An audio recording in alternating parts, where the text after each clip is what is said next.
Éric Eslassi, bonjour.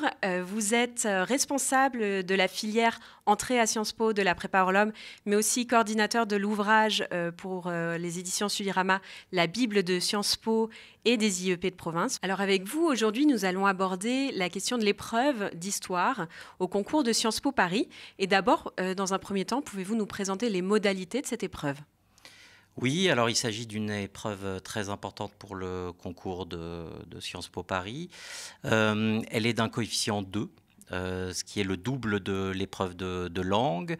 Elle tient sur 4 heures et il y a deux exercices distincts. Quels sont ces exercices ?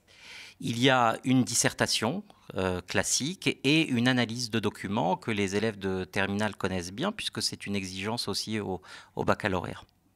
Donc c'est un exercice au choix. Non, ça n'est pas un exercice au choix, il faut faire les deux, hein, les deux en 4 heures. Ce qui d'ailleurs est une difficulté importante pour les étudiants, puisque normalement, dans la plupart des concours, on a 4 heures pour faire une dissertation d'histoire, alors que là, on a 4 heures pour faire une dissertation d'histoire et une analyse de documents. Alors quels sont les critères de notation du jury ? Ce sont des critères assez classiques, hein. D'abord, la connaissance des faits historiques, les dates, les mécanismes historiques.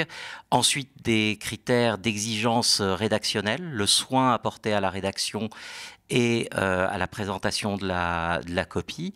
Et enfin, une exigence sur la réflexion personnelle que peut mener le candidat. C'est un point très important. Les étudiants ont tendance à croire qu'il suffit de connaître son cours pour réussir, notamment une dissertation, alors qu'en réalité, il s'agit d'un exercice de réflexion personnelle, un exercice d'argumentation. Disserter, c'est avant tout démontrer et non pas réciter. Éric Eslassi, merci.